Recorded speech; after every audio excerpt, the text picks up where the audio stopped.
otros efectos perjudiciales en el organismo. ¿Sí? Entonces son dos definiciones muy importantes.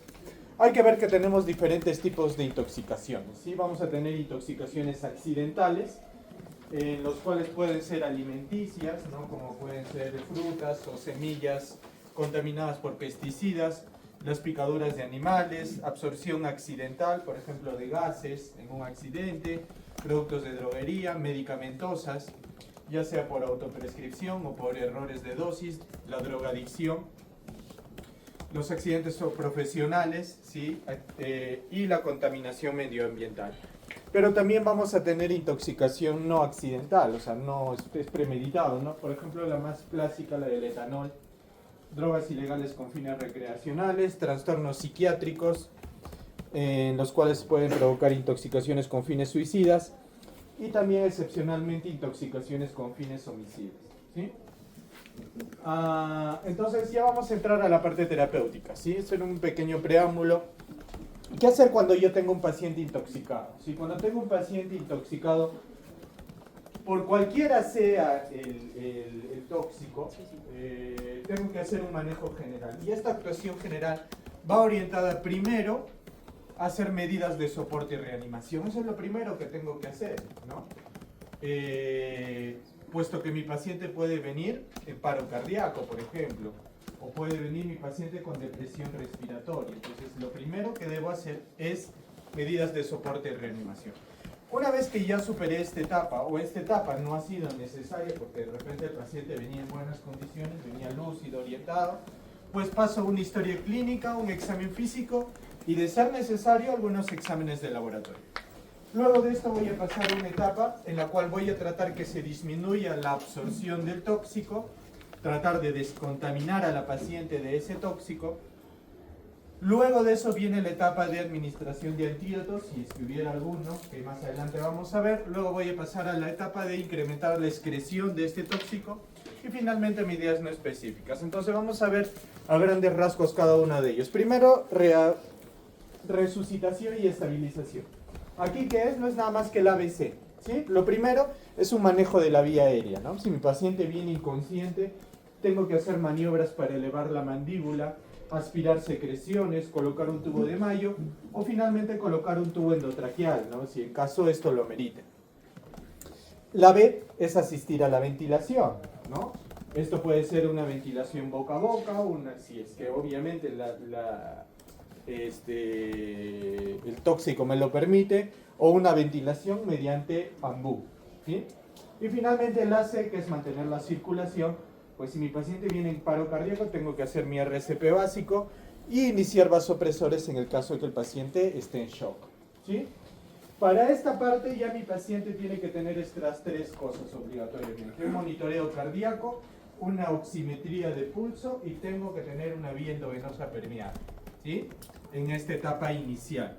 Estos tres: un monitoreo cardíaco, una oximetría de pulso y un acceso venoso. Segundo, voy a ver la anamnesis, ¿sí? Si es que me lo permite, lo haré con el paciente, si no, lo haré con el familiar. ¿Qué tengo que preguntar? Tengo que saber cuál es el tóxico. Muchas veces no logramos saber, pero tengo que por lo menos intentarlo. Entonces tengo que hacer la pregunta: ¿qué tomaste? ¿O qué tomó su familiar? ¿Qué más tengo que preguntar? La cantidad. ¿Cuánto tomó? Si es muy importante la cantidad del tóxico. Va a ser muy diferente que mi paciente me diga que diluyó un sobre de Campeón en un vaso de agua y se tomó un vaso completo, a que me diga que diluyó su frasco su sobre de Campeón en 1 litro de yogur y se tomó un sorbito, ¿no? Va a ser muy diferente, ¿sí? Por importante preguntar cuánto tomó. También es sumamente importante la hora, dónde y hace cuánto, ¿sí? ¿Por qué es importante saber el tiempo? Más adelante vamos a ver que algunas de las medidas de desintoxicación son tiempo dependientes, ¿sí? ¿Y por qué es importante saber dónde? ¿Sí? Porque va a ser muy diferente una intoxicación del paciente en su habitación que, por ejemplo, me traigan a un paciente intoxicado de un mall. ¿Por qué va a ser diferente? Porque es muy probable que ese intoxicado de un mall que ha sido, por ejemplo, en un patio de comidas, me van a venir más pacientes similares. Le va a ser una intoxicación masiva, entonces tengo que ir preparándome y también me van a venir a mi cabeza ciertos tóxicos. No es muy diferente que una sola persona a que me venga en un grupo grande, ¿no? Voy a pensar más en vapores, en tóxicos, inhalados, más que en un tema autoinfligido, ¿sí? También es importante la vía de entrada, cómo tomó, si fue ingestión, si fue que le salpicó algo al ojo, si fue contacto dérmico, fue inhalación, va a variar. Adicionalmente a esas preguntas, también tengo que conocer, como dice ahí, preguntar qué medicamentos toma. Es importante también saber el antecedente si es que el paciente usa medicación crónica, ¿sí? Si es que tiene alguna alergia y también si es que está gestando o no. Hay que preguntar por si vomitó o no vomitó, si, esto es muy importante, medidas terapéuticas previas, ¿no? Siempre pregunten, ¿qué hicieron antes de venir, ¿no? Imagínense un paciente que se toma lejía y viene el familiar, ¿no? Orgulloso diciéndote, sí, lo hice vomitar antes de que venga, ¿no? ¿Está bien? No, está mal, ¿no es cierto? Pero a veces nos llega así, ¿no? Los pacientes en emergencia. Entonces hay que preguntar siempre a la familia, ¿qué le dio antes de venir o qué hizo antes de venir? Es un dato sumamente importante. Bueno, la medicación, hay que ver si tiene antecedentes psiquiátricos. En caso de que yo sospeche un intento de suicidio, hay que preguntar si hubo intentos previos. Hay que investigar el entorno, y esto ya de manera posterior, ¿no? Hay que pedir a la familia que busque restos de tóxico, blister vacíos, jeringas, notas de despedida, estufas encendidas, un ambiente tóxico, laboral, doméstico, olores, otras personas con clínicas similares, etc. Ya de manera posterior, cuando tenga muchas dudas con respecto a cuál tóxico puede ser. Entonces, ya yendo al examen físico, el examen físico per se lo vamos a ver más adelante cuando hablemos de toxindrome, ¿sí? Porque el examen físico me ayuda mucho, sobre todo cuando yo tenga un paciente, ¿en qué condición? En un paciente inconsciente, ¿no? Es muy fácil decir, por ejemplo, en una paciente con intento autolítico, tú le dices, oye, ¿qué te tomaste? Y te dice, me tomé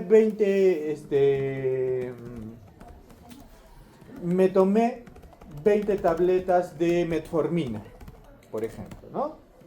Le identificas la metformina, ya sabes qué va a pasar, alistas tu jeringa de agua para sacar muestra, ¿no? Y vas prendiendo, por si acaso, para hacer hemodiálisis, ¿no? La máquina de hemodiálisis. Pero va a ser diferente cuando llega un paciente inconsciente traído por los bomberos, que no habla, está inconsciente, desmayado, ¿sí? Ahí no hay que preguntar, tú tienes que averiguar qué fue lo que tomó. ¿Y cómo vas a averiguar qué fue lo que tomó? ¿Con la anamnesis? No hay anamnesis, con el examen físico, ¿no? Ahí donde nos va a ayudar mucho. Entonces, en la sintomatología clínica hay que prestar especial cuidado y tener mucha mayor preocupación si mi paciente intoxicado viene con disminución del nivel de conciencia. Es algo que me debe de alertar. Tiene que alertarme también si mi paciente intoxicado viene con alteraciones de la conducta. Si es que mi paciente presenta convulsiones generalizadas. Ahora, el paciente intoxicado consciente tiene varias formas de presentación que también vamos a ver más adelante, ¿sí? Entonces, ya nos vamos a saltar el examen físico, como les dije, y vamos a ver las exploraciones complementarias, o sea, los análisis de laboratorio, ¿sí? Y el análisis toxicológico no está recomendado hacer en todos los pacientes, ¿sí? ¿En qué pacientes está recomendado hacer? Por ejemplo, en un paciente en un coma tóxico, o sea, el paciente está comatoso, en los cuales ni la anamnesis ni la exploración física han sido orientativas, ¿sí? Le hago el examen físico y no tengo la más mínima idea de qué puede hacer esto. Tengo que hacer un análisis toxicológico, ¿sí? Pero vaya que ni MINSA ni Salud lo hacen, ¿no? Entonces estamos por ahí un poco amarrados de manos. Y para indicar un tratamiento antitóxico específico, ¿sí? Obviamente en el caso de que tenga el análisis. Adicionalmente a eso, ¿qué exámenes de laboratorio más podemos ver? Examen de orina, hay que ver si la sangre venosa está muy oscura o achocolatada, hay que medir la glucosa capilar, hay que hacer tiras reactivas para ver si hay hemoglobina en orina, se puede hacer un alcoholímetro, utilizar el alcoholímetro de aire expirado. Estos inmunoanálisis rápidos, las placas de triage, ONTRAC o similares, son para detectar el consumo de cocaína, anfetaminas, marihuana. Y el test de cloruro férrico es para ver si es que hay presencia de intoxicación por salicilatos, ¿sí? Aspirina. Muy bien, ahora vamos a las medidas generales. ¿Qué medidas generales es? Como ya vimos, el mantenimiento de las funciones vitales, ¿no? El ABC, ¿sí? Esto ya no debería aplicarse, ¿sí? La pauta ciega era un método que se utilizaba antiguamente, que te decían, todo paciente intoxicado le vamos a hacer una terapia empírica. Una terapia empírica era decir, no sabemos qué es, pero hay que darle un combo. ¿Cuál era el combo? Glucosa, naloxona, flumacenil y tiamina, ¿sí? ¿Cuál era la idea? La mayoría de nuestros intoxicados inconscientes, o puede ser por alcohol, le daré tiamina, o puede ser por benzodiazepinas, le daré flumacenil, o puede ser por opioides, le den naloxona, o de repente simplemente está hipoglicémico, le pongo un poquito de glucosita. Entonces le daban ese combo, ¿no? Y a ver si despierta. ¿Está bien hacer eso? Ya no. No está bien hacer la pauta ciega. Si estuviéramos 20 años atrás en la universidad, pues quizás sí les enseñarían esto aún, ¿sí? ¿Qué tenemos que hacer posteriormente? Como ya les dije, es evacuar el tóxico, tratar de que la exposición al tóxico se reduzca lo más rápido posible. ¿Y por qué vías se puede ingresar un tóxico a mi cuerpo? Por la vía oftálmica. Si he ingresado la sustancia tóxica por la vía oftálmica, ¿qué tengo que hacer? Lavado conjuntival con suero fisiológico, ¿sí? Doctor, no tengo suero fisiológico, agua hervida. ¿Ya? Doctor, no tengo agua hervida, agua de caña. ¿Ya? Tienes que hacer correr el agua, ¿sí? No se recomienda, por si acaso, que agarren, qué sé yo, un lavador de agua y le hagan meter el ojo dentro de ese lavador. No, ¿ya? Agarra una, si estás en casa, una jarra, llénala de agua y haz que corre el agua en la conjuntiva y en la esclera del paciente, ¿sí? ¿Por cuánto tiempo? Por 15 a 20 minutos, ¿sí? Por 15 a 20 minutos. Se recomienda repetir 2 a 3 veces el lavado, ¿sí? Se recomienda repetir 2 veces. O sea, es un lavado continuo de 15 a 20 minutos con agua, ¿sí? Si por ahí, ¿no? Yo en lo particular hasta ahora no lo he visto, una intoxicación por vía rectal, ¿sí? Que alguien se meta un tóxico por vía rectal, se recomienda también que rápidamente iniciemos un enemas, ¿sí? Enemas de limpieza de 2 a 3 veces. Los enemas igual pueden ser con suero fisiológico, pero sí tiene que ser tibio, no puede ser frío, ya, porque si no se puede desencadenar una reacción vagal, ese paciente vasodilata y se te va a desmayar, ¿sí? Entonces tiene que ser con agua tibia. Si la vía de ingreso del tóxico es cutánea, se recomienda que rápidamente al paciente le retires la ropa, ¿sí? ¿Por qué? Porque ese tóxico puede impregnarse en la ropa y si no le quitas la ropa va a seguir absorbiéndose. Entonces, si sospechas o sabes que la vía cutánea es la vía por donde entra el tóxico, retira toda la ropa que tengas y hacer lavado con agua y jabón, ¿sí? Lavado con agua y jabón, preferentemente en una ducha, ¿sí? Preferentemente en una ducha, en una tina, y hay que repetir el lavado por lo menos 2 veces, ¿sí? Adicionalmente eso, tener mucho cuidado también en la limpieza por debajo de las uñas, ¿sí? Hay que cepillar las uñas, de preferencia porque debajo de las uñas puede alojarse el tóxico y se va a seguir absorbiendo y el paciente va a continuar con la sintomatología. Y la descontaminación digestiva, que es el 90% de los casos, la más frecuente forma de ingreso de los tóxicos, la vamos a ver más adelante, aquí. ¿Qué hay sobre la inducción al vómito? ¿Sí?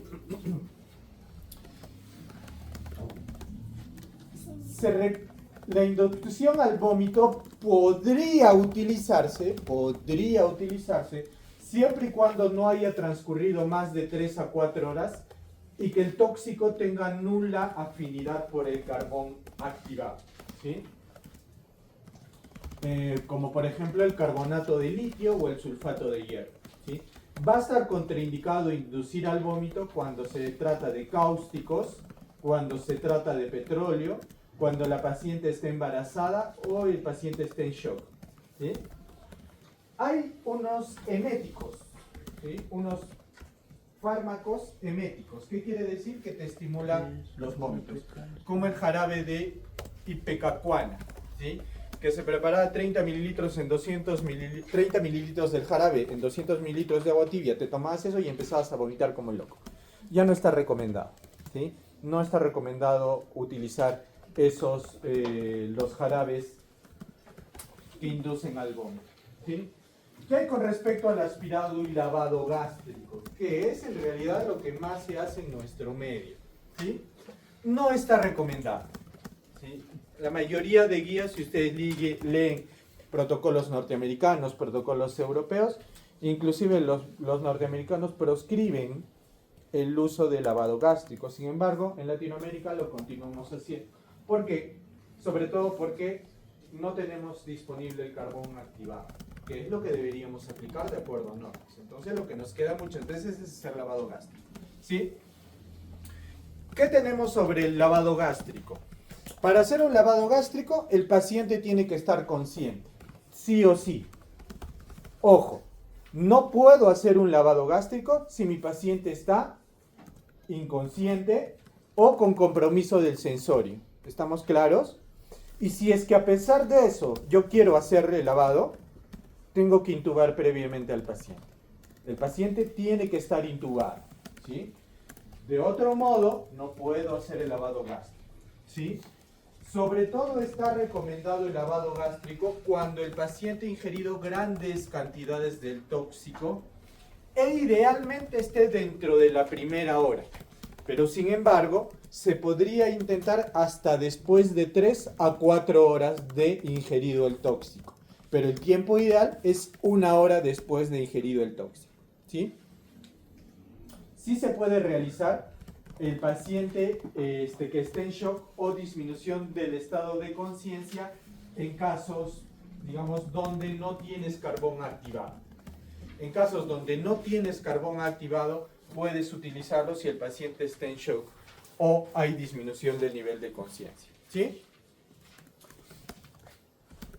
¿Cuándo también va a estar recomendado? Cuando lo que se tomó el paciente no puede ser absorbido por el carbón. ¿Y qué sustancias? Es el carbonato de litio y el sulfato de hierro, ¿sí?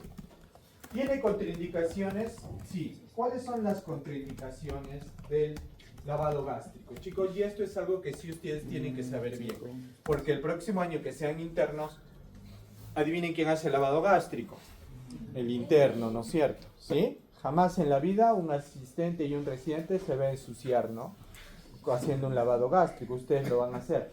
Entonces, por lo menos tienen que saber cuándo no hacerlo, ¿no? Decirle al doctor, no puedo hacer lavado gástrico, ¿no? ¿En qué casos no debería hacerse? Cuando tú sospeches un abdomen agudo, ¿sí?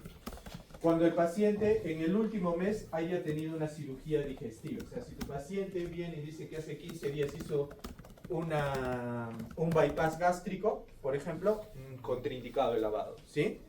¿Cuándo más está contraindicado? Si el paciente tiene alguna coagulopatía, ¿sí? Si tiene alguna coagulopatía o está tomando anticoagulantes, está tomando warfarina, está tomando apixaban, rivaroxaban, dabigatran, no. Tampoco si el paciente tiene estenosis esofágica diagnosticada. Tampoco si ha ingerido cáusticos o sustancias corrosivas. ¿Por qué? Voy a volver a Porque el lavado gástrico consiste... Vamos a ver, ya les voy a explicar, sí, les voy a explicar. ¿En qué consiste el lavado gástrico? ¿Sí? Te pones tu mandilón, te pones todo tu equipo, la enfermera o el técnico te alista agua tibia y tú vas echando de 200 a 300, al paciente le ponen una sonda, una orogástrica, habitualmente la sonda va por la boca, una sonda orogástrica de gran calibre, habitualmente una sonda 14 o 12, y que viene conectada a un embudo. Entonces, ¿qué consiste? Le colocas la sonda, te aseguras que la sonda esté en estómago, no vaya a estar en otra zona. Te aseguras que esté en estómago, como agarras tu jeringa de 20, la conectas a la sondita, te pones tu estetoscopio en epigastro y aprietas la sonda con fuerza. Si sientes que suena, bien, estás en estómago. Si no sientes, te fuiste a pulmón. ¿Ya? Entonces tienes que sacar la sonda, volver a colocar. Una vez que ya lograste hacer eso, dices, sí, ya estoy en estómago, lo que va a pasar es que vas a agarrar el embudo, vas a agarrar tu jarra de agua y vas a echar 200 mililitros o 300 mililitros. Echas, y luego un minuto, y luego bajas el embudo y la paciente va a empezar a vomitar. Es agua que toma. Luego otra vez echas tus 200, 300, 400, 300 mililitros y en ese plan. ¿Hasta cuánto? 8 o 10 litros. ¿Sí? Entonces es un procedimiento que demora. ¿Hasta cuánto es ideal? Hasta que la paciente logre vomitar las pastillas que se tomó, por ejemplo. Entonces, ves en tu balde, porque la paciente la hacen vomitar en un balde. ¿Por qué? Porque hay que ver que la cantidad que tú estés ingresando sea la misma cantidad que está saliendo. Entonces la enfermera o el técnico te va diciendo, doctora, llevamos 1 litro, doctora, llevamos 2 litros, doctora, llevamos 3 litros, y así, ¿no? Y te va preguntando, ¿hasta cuándo seguimos? ¿No? Entonces habitualmente seguimos hasta 8, 9, 10 litros, y también tienes que ver que las pastillas hayan salido, ¿no? Entonces ya ves las pastillas y ya. Entonces tú dices que ya eliminó la gran cantidad de pastillas que se tomó, ya te vas tranquilo. ¿Sí? En eso consiste el procedimiento. Pero imagínate que eso hagas con un cáustico. En la vomitada se va a quemar el esófago, estenosis esofágica. Entonces, contraindicadísimo, ¿sí? ¿Con lejía lo puedo hacer? No. Prohibido, ojo, con lejía no, ni cáusticos ni corrosivos. ¿Qué otra cosa más puede contraindicar? Fractura de base de cráneo, ¿sí? Porque vas a poner la sonda y la sonda va a aparecer, ¿en dónde? En el cerebelo, ¿no? Ahí vas a empezar a lavar, porque cuando hay fractura es fácil que cuando pones una sonda nasogástrica se te vaya dentro del cráneo y no a donde tú quieres. Entonces prohibido fractura de base de cráneo. Igual también prohibido cuando hay rotura de huesos de la cara, cuando hay taponamiento nasal. ¿Por qué? Si es que está taponado, si mi paciente se operó recién la nariz, ¿no? Y se tomó 40 diazepanes, ¿le podrá hacer lavado? No, ¿por qué? Porque si no, ¿por dónde va a respirar? No puede respirar por la boca, porque está con su sonda. Y su nariz está tapada, se te va a asfixiar, se va a morir. No puedes hacer si tu paciente está con taponamiento nasal. ¿Sí? Catárticos. ¿Sí? ¿Qué significa catártico? ¿Alguien sabe qué es un catártico? Es un medicamento que te provoca diarrea. Es algo que te provoca diarrea. ¿Para qué? Obviamente, si yo me he tomado algo, ¿cómo puedo hacer para eliminarlo más rápido? Que me dé diarrea. El tránsito intestinal aumenta, más rápido elimino el tóxico, ¿sí? Provocan la eliminación del tóxico. Entonces, generalmente los catárticos se utilizan cuando tú tomas carbón activado. El carbón activado no es nada más que el carbón que utilizan en las parrilladas. Ya, lo mueles, eso es carbón activado. Pero obvio no van a hacer eso.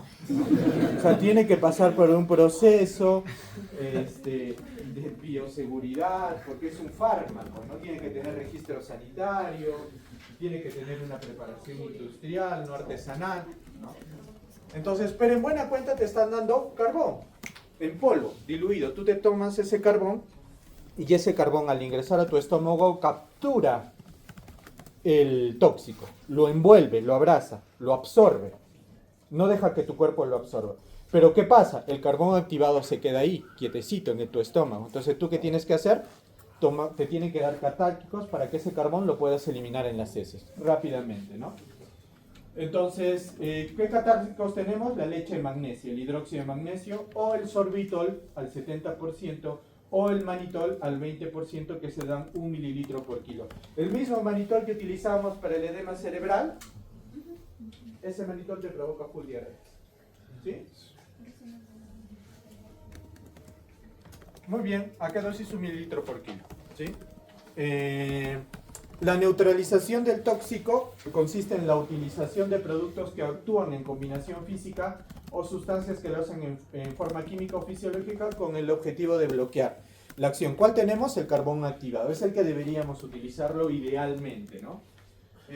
No neutraliza. Ojo, si en el examen les ponen el carbón activado neutraliza los tóxicos, la respuesta es no, no los neutraliza. Lo único que hace es los absorbe. El tóxico sigue funcionando. Lo único que pasa es que el carbón lo captura y lo atrapa. ¿Para qué?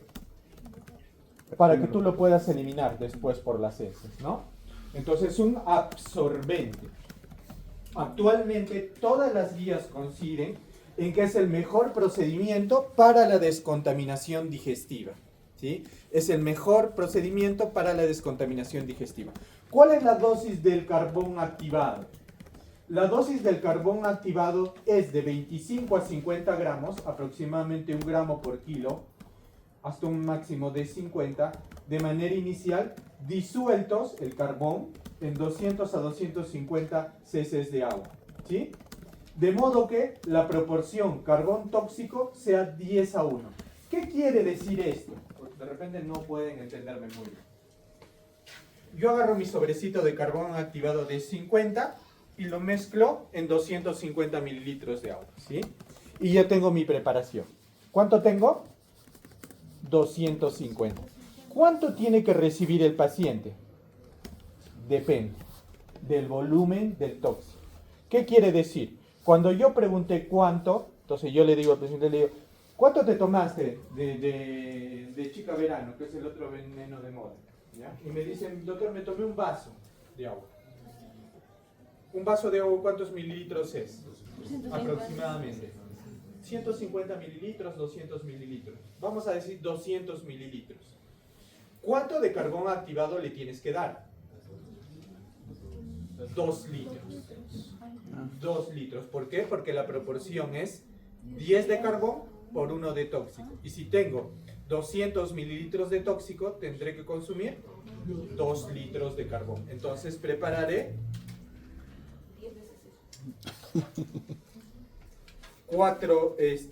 8 veces esto, ¿no es cierto? Para llegar a 2 litros, ¿no?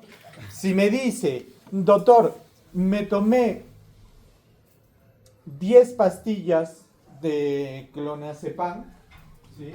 Más o menos una pastillita es aproximadamente 1 gramo, ¿sí? 1 gramo, 2 gramos. Entonces se está tomando más o menos unos 20 gramos. Entonces, ¿cuántos mililitros necesitará? 200 mililitros, ¿sí? Entonces, siempre la proporción tiene que ser 10 a 1, ¿sí? Muy bien. Y simultáneamente al carbón hay que administrar un catártico, ¿sí? ¿Para qué? Para que se elimine. ¿Cuáles son los catárticos? La leche de magnesio, el sulfato de magnesio, el sorbitol o el mannitol, ¿sí? Muy bien. Ya está. Ahora, los antídotos. Obviamente tienen una acción más específica, más eficaz, inclusive algunas veces más rápida. Ojo, no van a suplir las técnicas de soporte vital. Lo primero siempre es estabilizar a tu paciente, sino que es más complementario, ¿sí?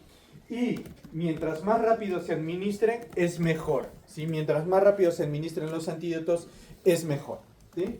Y finalmente vamos a la eliminación del tóxico, ¿sí? La eliminación del tóxico se va a dar obviamente por vía digestiva, pero también se puede dar por vía renal, ¿sí? En caso de que sea la vía renal, se recomienda la aplicación de lograr una diuresis forzada, o sea, que el paciente orine más. Ojo, hay que tener mucho cuidado con esta técnica si es que mi paciente tiene edema pulmonar o edema cerebral, porque obviamente voy a aumentar ese edema. ¿Cómo debe de hacerse esta diuresis forzada? Pues sencillo, tengo que lograr que el paciente orine 100 mililitros por hora. Es un montón, ¿ah? Tengo que hacer que mi paciente orine 100 mililitros por hora. ¿Cómo puedo hacer esto? Sencillo, a mi paciente le voy a mezclar medio litro de suero fisiológico más medio litro de dextrosa al 5%, y adicional a este litro le voy a dar 250 mililitros de mannitol. ¿El mannitol qué es? Por vía endovenosa, ¿qué es? No, por vía oral es un catártico. pero esto es por vía endovenosa. ¿Qué es el manitol? Es un diurético. Entonces me va a hacer orinar. Entonces le meto agua y le doy un diurético, ese paciente va a orinar. 250 de manitol es harto, ¿ah? Ese paciente va a empezar a orinar como loco. O también puedo hacer una diuresis forzada alcalina, pero generalmente está solamente recomendado para pacientes con intoxicaciones por barbitúricos derivados del ácido fenoxiacético, el mecoprop, que es un veneno, y el metrotexato. ¿Cómo se prepara? 500 mililitros de bicarbonato al 1,6 molar, que es como este. 500 mililitros de bicarbonato de sodio al 1/6 molar, más 500 mililitros de dextrosa al 5%, más 500 mililitros de suero fisiológico, hasta ahí tengo 1500, y 250 mililitros de manitol. Y eso va a ser una orina alcalina, que está recomendado en intoxicaciones por estos fármacos, no por cualquiera. ¿Sí? Depuración extrarrenal. ¿Cuáles son las técnicas? Las diálisis, ¿sí? Puede ser la diálisis peritoneal, puede ser la hemodiálisis, ¿sí? Y otras terapias continuas de diálisis, como la ultrafiltración lenta, hemofiltración, etc. Ahora sí vamos a la parte, digamos, que también es sumamente importante, lo que les dije del examen físico.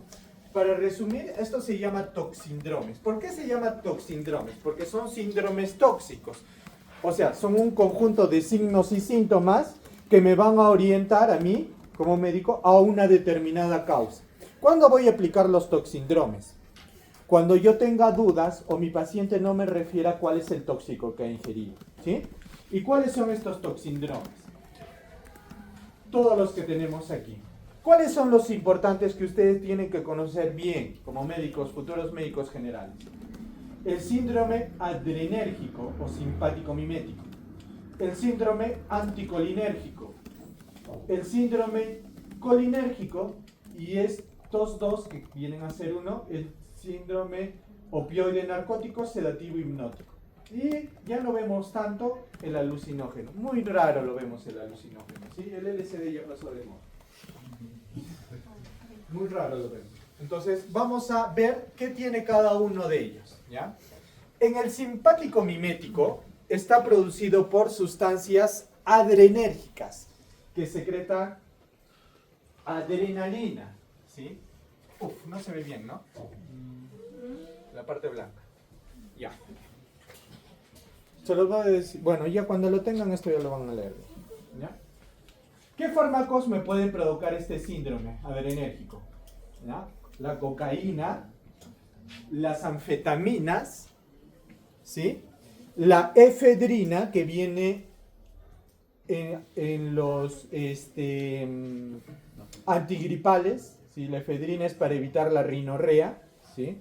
Entonces, mucho cuidado si mi paciente dice, me tomé 40 panadoles antigripales, ¿no? ¿Qué te puede dar? Aparte de una intoxicación por panadol, te puede dar un síndrome simpático mimético adrenérgico, ¿sí? La teofilina y la cafeína, ¿sí? Las metilsantinas.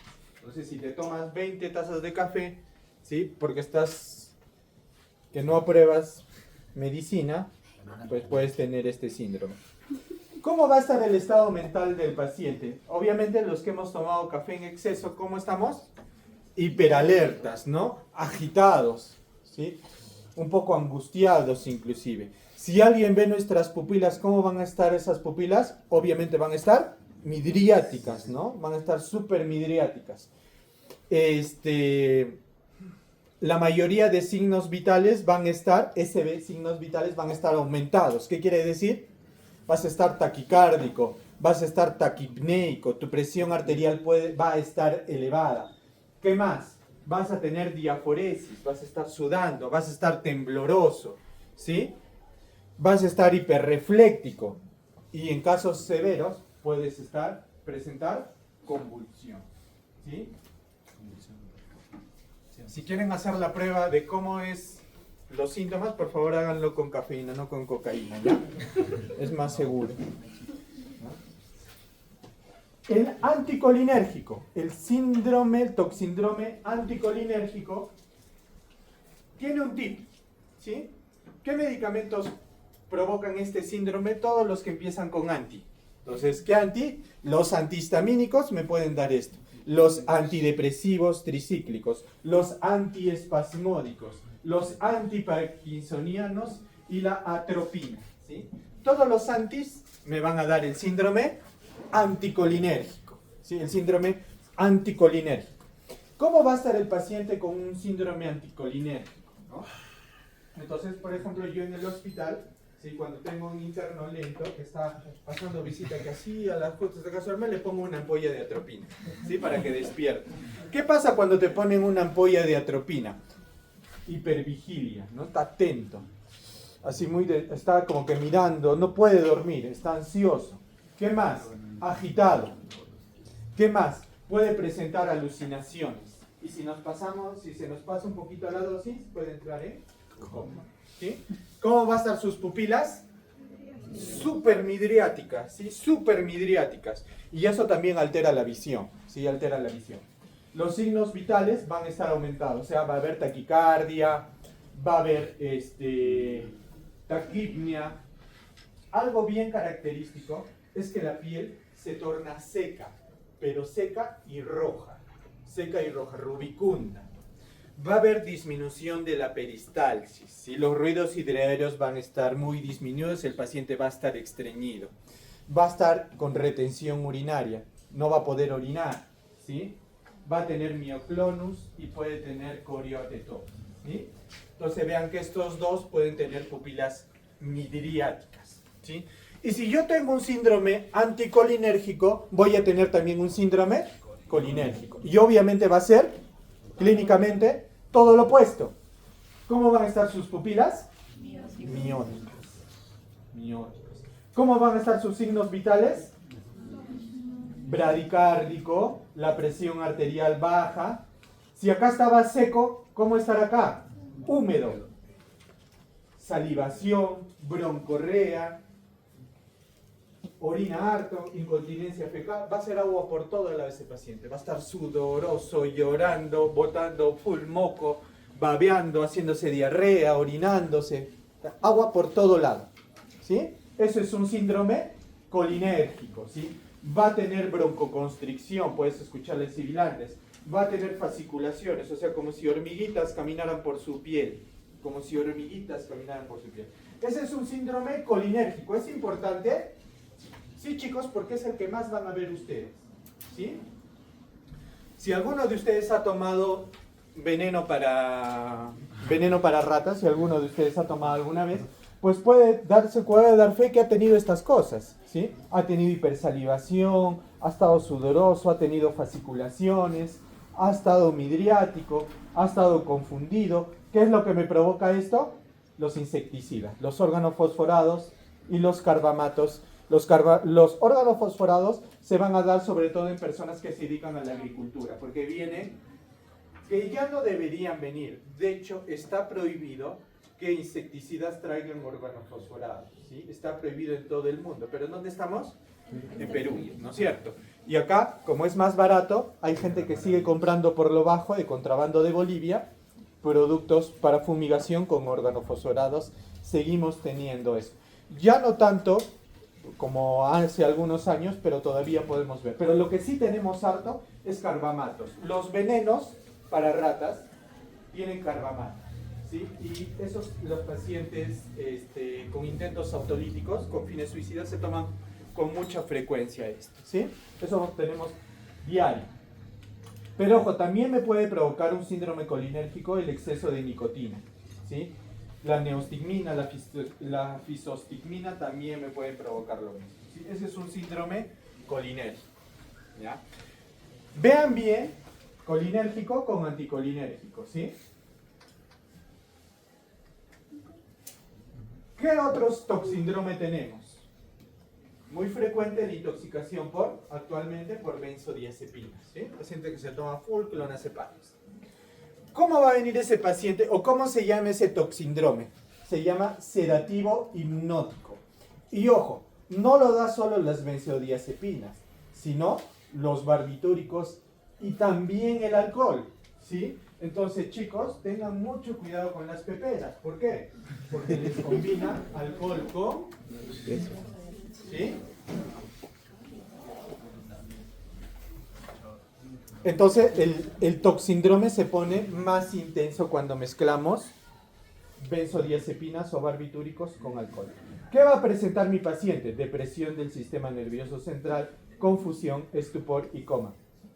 Recuerden que las benzodiazepinas tienen un proceso que se llama amnesia retrógrada. ¿Qué quiere decir? ¿Alguien sabe qué significa amnesia retrógrada? No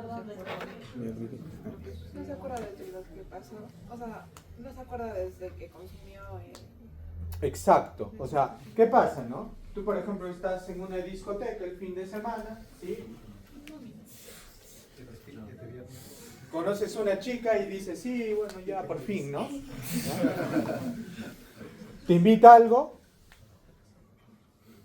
tomas eso y luego vas a seguir bailando, vas a ir al cajero, vas a sacar plata, vas a ir a tu depa y no te vas a acordar absolutamente de nada. En ese momento tú estuviste consciente, lúcido, te acordabas el número de tu clave, de la tarjeta, todo, te acuerdas dónde vives, cuál es tu casa, te acuerdas todo, pero luego cuando despiertas, tu último recuerdo es que estabas bailando con alguien. Eso se llama amnesia retrógrada, ¿sí? Y eso tiene las benzodiazepinas, ¿sí? Y también el alcohol, pero en dosis muy altas, ¿sí? Las famosas que dicen que tomé y no me acuerdo lo que hice, ¿ya?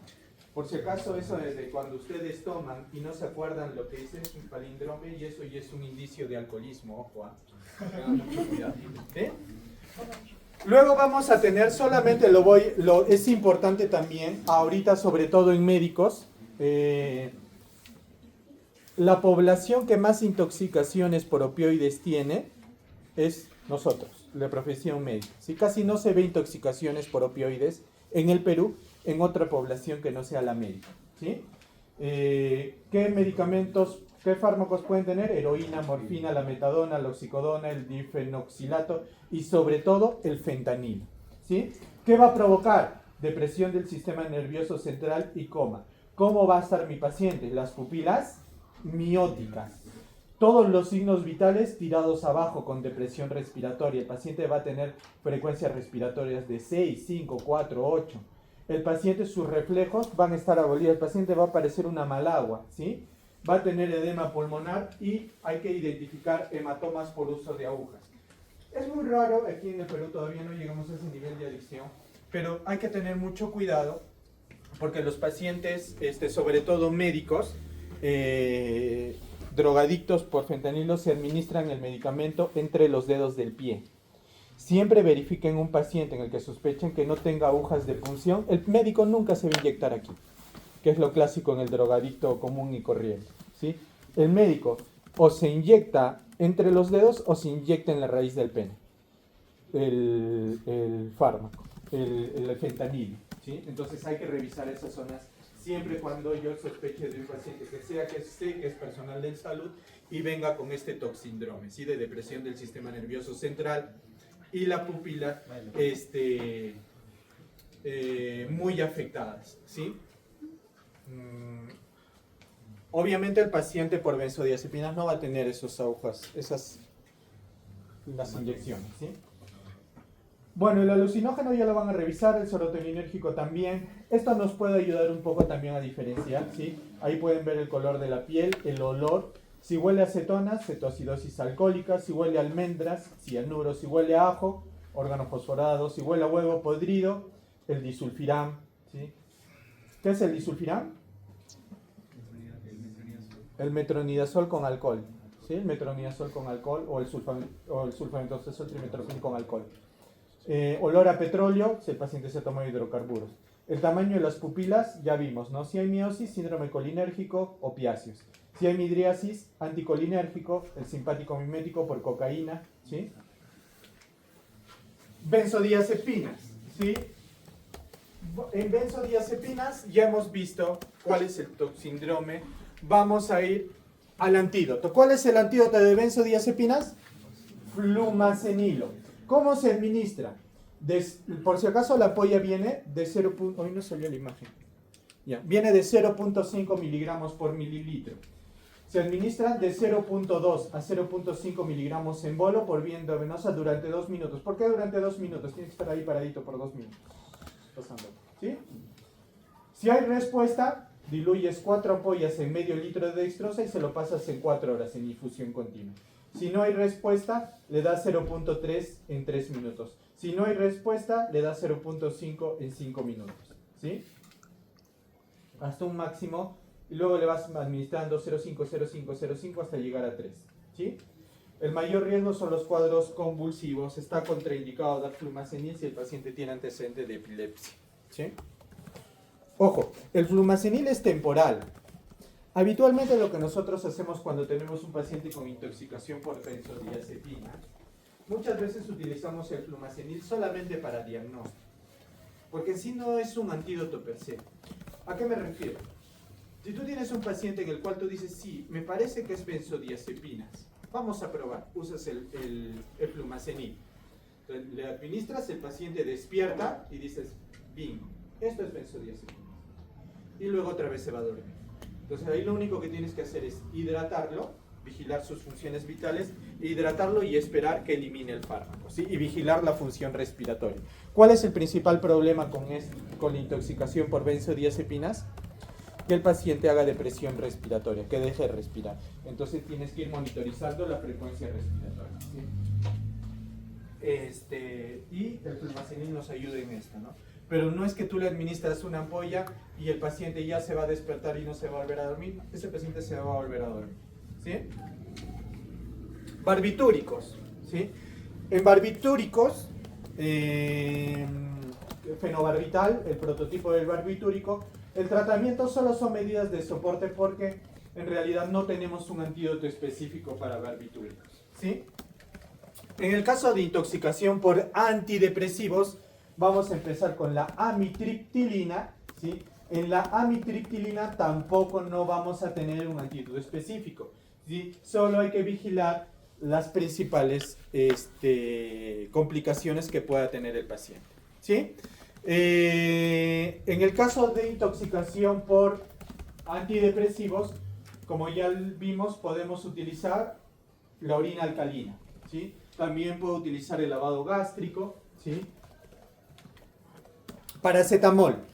En paracetamol sí tengo antídoto, ¿sí?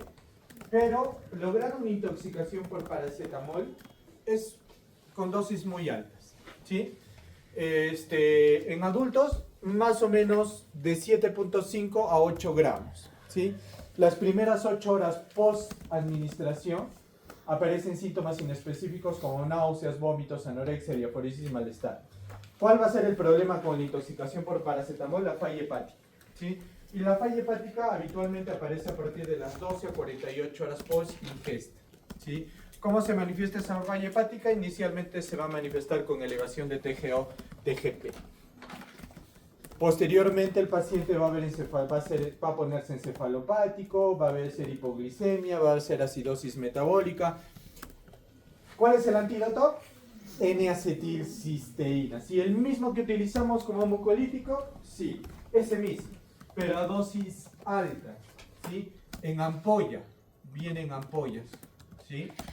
Tenemos varias formas de darle N-acetilcisteína. Tenemos un régimen de 72 horas y un régimen de 21 horas, ¿sí? En el régimen de 21 horas, ¿cómo hago? Le voy a dar 150 miligramos por kilo, 150 miligramos por kilo, hasta un máximo de 15 gramos de acetilcisteína diluidos en 1/4 de litro de dextrosa al 5%, y eso lo paso en 1 hora, ¿sí? Luego de eso, voy a preparar 50 miligramos por kilo de la N-acetilcisteína y lo voy a diluir en medio litro de dextrosa al 5%, y eso lo voy a pasar en 4 horas. Y luego voy a preparar 100 miligramos por kilo, lo voy a diluir en 500 y lo voy a pasar en 16 horas. Esto en 16, esto en 4 y esto en 1, 21 horas. Miren que es dosis altas. Habitualmente, ¿en cuánto viene dosis máxima de N-acetilcisteína? De 600 el sobrecito. Acá, ¿cuánto estamos hablando? 15 gramos. Es harto, ¿ya? Es dosis extremadamente alta, ¿sí? Por eso habitualmente vienen estos frascos, ¿sí? Nosotros no tenemos, entonces a veces tenemos que utilizar ampollas, ¿no? La ampolla de N-acetilcisteína más o menos tiene 200 miligramos, ¿sí? Entonces muchas veces tenemos que utilizar aproximadamente unas 40, 50 ampollas, ¿ya? Es harto lo que necesitamos para lograr alcanzarlos, porque en el Perú casi no tenemos esta presentación. Intoxicación por inhibidores de la recaptación de la serotonina, fluoxetina, sertralina, venlafaxina. Para considerar tóxica tiene que haber ingestas superiores a 200 miligramos, ¿sí? Ahí está la clínica para que la revisen. Los neurolépticos como el haloperidol, sobre todo también me puede dar síndrome extrapiramidales con reacciones distónicas, temblores, rigidez. Va a tener manifestaciones anticolinérgicas, o sea, piel seca, ilio, retención urinaria. Las medidas terapéuticas van a ser de soporte, no tenemos un antídoto en especial, ¿sí? La intoxicación por anticonvulsivantes como fenitoína, digamos, para tener una dosis tóxica estamos hablando de 1.5 gramos para que recién me dé clínica, ¿sí? Menor dosis a ello no. No vamos a tener tampoco un antídoto específico para esto, son medidas generales de soporte. El valproato, igual tampoco, ¿sí? Hay que hacer lavado gástrico o carbón activado si es que tengo. Algunos pacientes, ojo, cuando es una intoxicación por valproato, podrían beneficiarse del naloxona, ¿sí? En el caso de la carbamazepina, igual, lavado gástrico y medidas de soporte. En el caso de salicilatos de la aspirina, miren, la dosis tóxica arranca a partir de las 25 tabletas de 100. Y se tendría que tomar el paciente más de 25 tabletas de 100. Doctor, si no se toma así tantas, ¿qué puede pasar? Una gastritis nada más, ¿sí? Los síntomas van a iniciar 3 horas post ingesta y es muy característico la acidosis metabólica que da esta intoxicación, ¿sí? Puede tener también cierta falla hepática. Y de hecho, la causa de muerte es la neurotoxicidad con edema cerebral maligno, ¿sí? El tratamiento va a ser lavado gástrico o la aplicación de carbón activado, preferentemente dentro de las 2 primeras horas, ¿sí? Podríamos beneficiarnos de aumentar la excreción con diuresis forzada alcalina y para casos severos se necesita hemodiálisis, esto es lo que hay que recordar, hemodiálisis. En caso de intoxicaciones por otros AINES, es muy usual ibuprofeno seguido de la indometacina. No hay un antídoto, solamente hay que, igual, lavado gástrico, carbón activado, ¿sí? Hay que dar protectores gástricos, hay que dar IVPs, ¿sí? Omeprazol, lansoprazol, esomeprazol. Digoxina, ¿sí? La digoxina, que es un fármaco que se utiliza en cardiología, también me puede dar una intoxicación. Hay anticuerpos digitálicos, ¿sí? Que supuestamente son útiles, pero no hay estudios controlados y aleatorizados que hayan demostrado su eficacia, ¿sí? Inhibidores de colinesterasas, los carbamatos y organofosforados que provocan ¿qué? El síndrome colinérgico o anticolinérgico. Colinérgico, ¿sí? Tendremos el síndrome colinérgico, ojo, también me puede dar un síndrome intermedio y una neuropatía retardada, pero esto generalmente los organofosforados. La neuropatía retardada, ojo, pregunta de examen, solo viene con los organofosforados, no viene con los carbamatos, la neuropatía retardada. Entonces, si les ponen un caso clínico con signos de neuropatía retardada, no me estén preguntando, doctor, pero no dice qué tóxico es, ¿no? Está diciendo organofosforados, ¿no? No es carbamato, ¿ya? Muy bien, ¿cómo hacemos el manejo? El antídoto, adivinen cuál es. Es uno que provocaba síndrome anticolinérgico. ¿Cuál? La atropina, ¿sí? La que le ponemos a los internos para que despierten. Eso es el tratamiento. ¿Cómo damos? Una dosis inicial de 3 a 5 miligramos. ¿De cuánto viene la ampolla de atropina habitualmente? De 0.5 miligramos a 1 miligramo. Varía, de 0,5 a 1 miligramo. Entonces le damos de 3 a 5 miligramos o en pediátrico 0.05 miligramos por kilo endovenoso. Y luego le vamos a dar de 1 a 2 miligramos cada 2 a 3 minutos hasta obtener respuesta. ¿A qué se dice obtener respuesta? Cuando la frecuencia cardíaca esté entre 80 y 100. ¿Por qué? Porque recuerden que ¿qué va a pasar con la frecuencia cardíaca en pacientes que están intoxicados por carbamatos? ¿Va a haber? Bradicardia. Entonces la idea es llegar entre 80 a 100. ¿Cómo va a estar en un paciente que se tomó carbamatos? ¿Cómo van a estar sus pupilas? Chiquititas. ¿Cómo tienen que estar? Dilatadas. ¿Cómo va a estar el paciente? Hipotenso. ¿Cómo tiene que estar? Hipertenso. PAS mayor de 80. Ya no tiene que haber ni broncorrea ni broncoespasmo. Cuando obtenga todo esto, ¿esto qué significa? Obtuve respuesta, ¿sí? Hay que mantener la atropinización por 2 a 12 horas en casos leves o moderados, y en casos severos hay que continuar la infusión. ¿Y cómo se da la infusión? Se da el 10 al 20% del total de dosis recibida en bolos. ¿Qué quiere decir esto? Me voy a tener acá un poquito para que lo entiendan.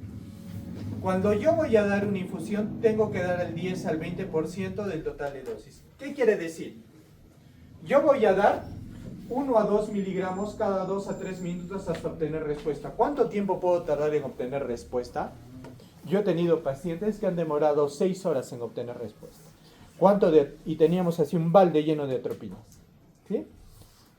Si mi paciente, al final yo cuento, porque eso hay que anotarlo en la historia, mi paciente recibió, hasta que resolvió, 40 gramos de atropina, o sea, 40 ampollas, ¿cuánto le tengo que dar en infusión? El 10% de la dosis. ¿Cuánto es el 10% de 40? 4. Entonces, voy a diluir de 4 a 8 ampollas en 500 cc de dextrosa, y eso le voy a pasar cada hora. ¿Sí? Cada hora. ¿Ya? O sea, le voy a pasar esa cantidad cada hora. Muy bien. Intoxicación por organofosforados. Ojo, solo organofosforados, no carbamatos. Atropina es para los dos, para organofosforados y para carbamatos, pero solo para organofosforados la pralidoxina, que es un reactivador de la acetilcolinesterasa, solo organofosforados, ¿sí? Acá está la dosis y cómo se continúa en infusión continua. Buenas noticias, nunca lo vamos a usar porque ya no hay en el Perú. ¿Ya? Opioides. ¿Cuál es el antídoto de los opioides? Naloxona. La naloxona, muy bien. Así va a venir un paciente intoxicado por opioides, pupilas puntiformes, depresión respiratoria, pérdida de la conciencia, el paciente va a estar refléctico, ¿sí? Estos son los efectos que pueden dar inicialmente los opioides, ¿sí? Y la naloxona. Y tenemos varias formas de administrar la naloxona, ¿sí? Una, nasal.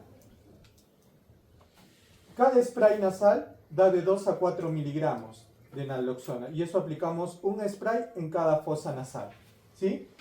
Se repite después de 2 a 4 minutos si el paciente aún no respira, ¿sí? No tenemos esa única vía, tenemos la vía de administración endovenosa. ¿Cómo se administra por vía endovenosa?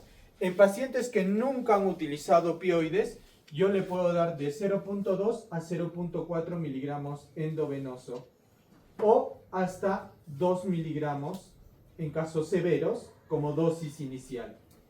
Pero si mi paciente yo ya sé que utiliza opioides, ¿sí?, que es usuario de opioides, le daré una dosis habitual de 0.01 a 0.05 miligramos endovenoso, o para casos severos 0.4 miligramos endovenoso, ¿sí? Le repetiré la dosis cada 3 a 5 minutos hasta lograr que el paciente recupere el estado de la conciencia, ¿sí? Ojo, el efecto de la naloxona dura solamente 20 a 90 minutos. Y en caso de opioides de vía media prolongada como la metadona, se recomienda dar infusión continua. ¿Cómo se da esta infusión continua? Más o menos 0.4 a 0.8 miligramos por hora, ¿sí? De 0.4 a 0.8 miligramos por hora. Muy bien. En intoxicación por cocaína, ¿sí? No tenemos un antídoto específico, ¿sí? No tenemos un antídoto específico. Hay que controlar simplemente los efectos como controlar la temperatura, ver el sistema nervioso central, si es que el paciente presenta náuseas, vómitos y diarrea, ¿sí? Medidas de soporte, vigilar que no haga convulsiones o coma, en caso se presente administrar diazepam y administrar carbón activado si es que el paciente ha ingerido la cocaína, por ejemplo, en una burriera. ¿Ya? Intoxicación por metanol, ¿sí? Ahí está todo lo que te puede producir. Bueno, ustedes ya son expertos en eso, deben saber algunos de ustedes qué pasa cuando te intoxicas por alcohol. Lo mismo puede pasar con metanol, exactamente igual, ¿ya? La única diferencia, digamos, específica es la afectación visual, ¿sí? La alteración visual es típica y característica y lo que me ayuda a diferenciar de una intoxicación de etanol con metanol. ¿Cuál es el antídoto? Etanol, ¿sí? Le administramos omeprazol o ranitidina. Bueno, ranitidina ya no porque ya la han retirado en el mercado peruano. Le administramos tiamina, ácido fólico, ¿sí? Y etanol. Y aunque ustedes no lo crean y les parezca difícil de creer, le ponemos whisky a la vez.